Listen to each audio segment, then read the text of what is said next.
Okay guys, this is my first time using Hornady dies. I got this set to do 38 special and 357 magnum. I'll be doing some practice rounds, with the flat nose wad cutters.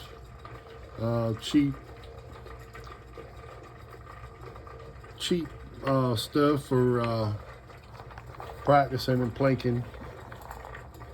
But I got the Hornady shell holders. I kind of like to, when I have a die set, I kind of like to use the same brand shell holders with the dies.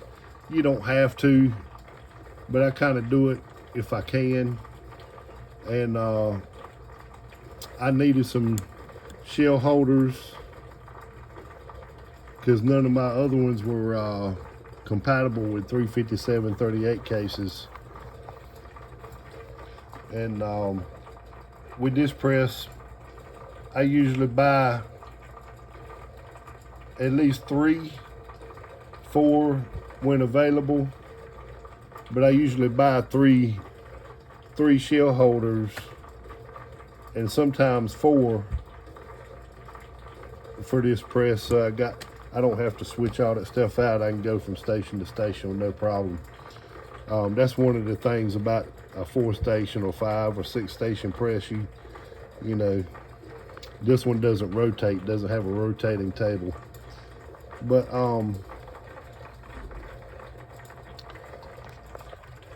this is the Hornady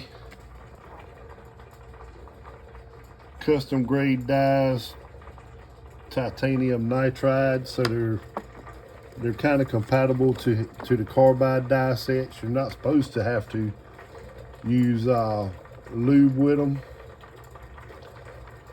but it's a 3-die set. I've got this die set. That's the resizing and decapping die, so that'll knock the primer out and size the brass. This here's the bullet seating die, and it comes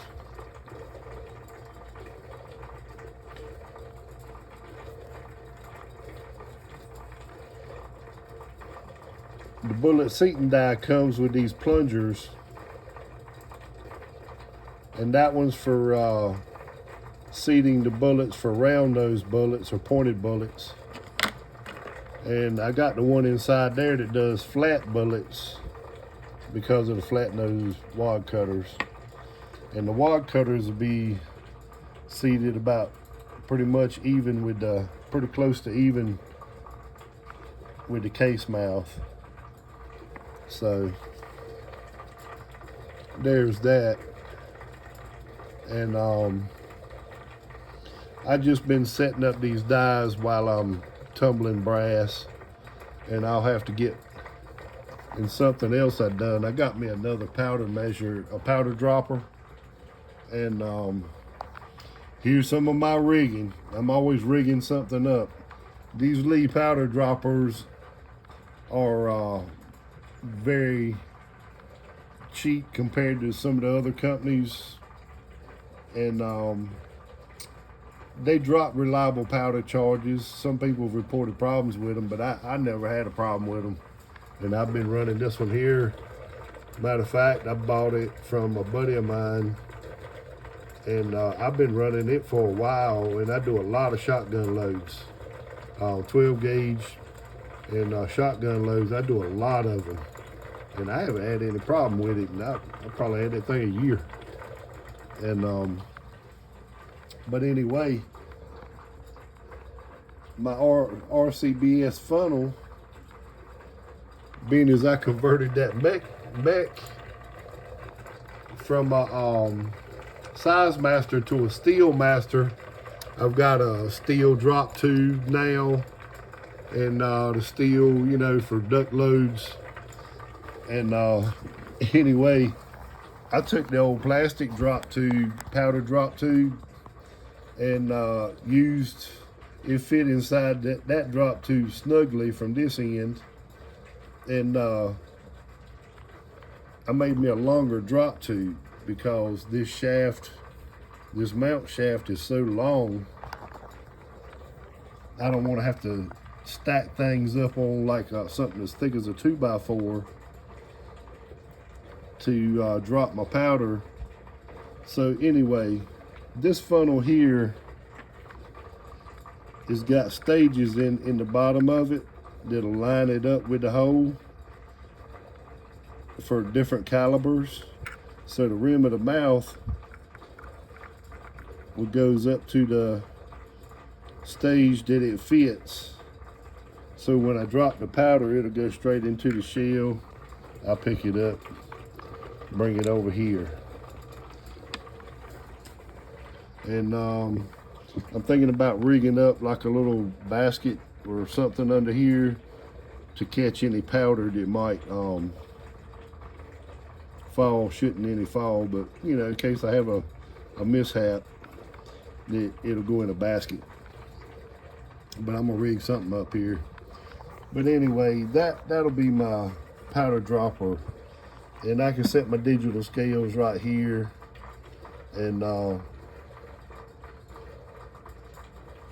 make sure it's dropping reliable loads, reliable weights, because I'm very picky about my powder charges. I want them to be consistent, so I'm gonna be checking this thing every so many powder drops. So I'm gonna be checking the weight, because I'm used to just weighing every charge anyway. I take the extra time to do that, but I'm going to start trying to speed things up, because I'll be doing a lot of rounds, and I'm starting to get into rifle rounds and pistol rounds where, you know, that are like 10mm, 40 cal, auto loaders, 223, 5.56, 30-06, and that 300 blackout project is coming in a week or two, and I'm starting to have to speed things up, you know, because the auto loaders are eating up some ammo a little faster. So I'm setting up a powder dropping station, just setting it up and seeing if I get things going. I know that looks like some people might laugh about it, but I think it's going to work pretty good. You know, just drop and go. And I might recruit some help, have them dropping the powder while I'm doing the loading, or vice versa. Because once I get this set up and going right, if I'm sitting here watching them and stuff and everything's going good, you know, maybe I can get DJ doing some loading or powder dropping, and it just speeds things up to have a couple extra sets of hands there, and he can learn more about this as he's going along, because he used to do some shotgun loading back in the day, but he's more into shooting than he is loading. But yeah, with this press and setting things up the way I'm doing, I'm gonna be able to load some of this stuff quicker all along. But these dies, these Hornady dies, are pretty basically, you know, they're not exactly the same as other brands, but they're not too far different. I mean, this one here will seat the bullet and it will crimp the bullet, but I also got a Lee, and that's a 3-die set, but I went ahead and got a Lee factory crimp die, because it also, after the bullet's been seated, and you can crimp with this one, and I might do that or I might not, but I might do it with this one. We'll see how it works out with a round or two, because it's just going to take a very light seat with that that there, and I'm thinking that the lead die will do it a little better, because it's going to be a very light seat anyway, because it's going to be fairly even with the case mouth anyway. It's not going to be a big deal.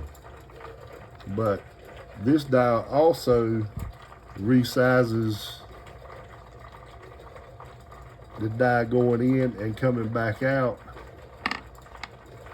so that factory crimp die makes sure everything's in the diameter for making sure the chamber and do everything it's supposed to do. It's a good quality controlled die. It's a final quality controlled die after it's already loaded and bullets been seated and everything, and it'll be. I've done it with the 44s. And I tried the 44 one out with the Lee factory crimp die, and I loved it. It turned out perfect. Turned out like factory ammo. So I'm starting to be a firm believer in that Lee factory crimp die. So I got one. I've had this die set for a while. I just haven't used it, and I'm getting around to doing the 38 357 ammo right now, and get it out of the way. And that Lee factory crimp die is the deal. So I went in and got one before I started loading. And now I'm gonna do a messy thing here and get my bullets out of the tumbler, because I'm sure they're plenty clean now. And I'll start depriming, and I'll take this out, get my depriming stuff set up, and start depriming and all that. Well, depriming and repriming. I'll go ahead and take that out for now. But yeah, everything's coming along. There'll be part 2 and part 3 here.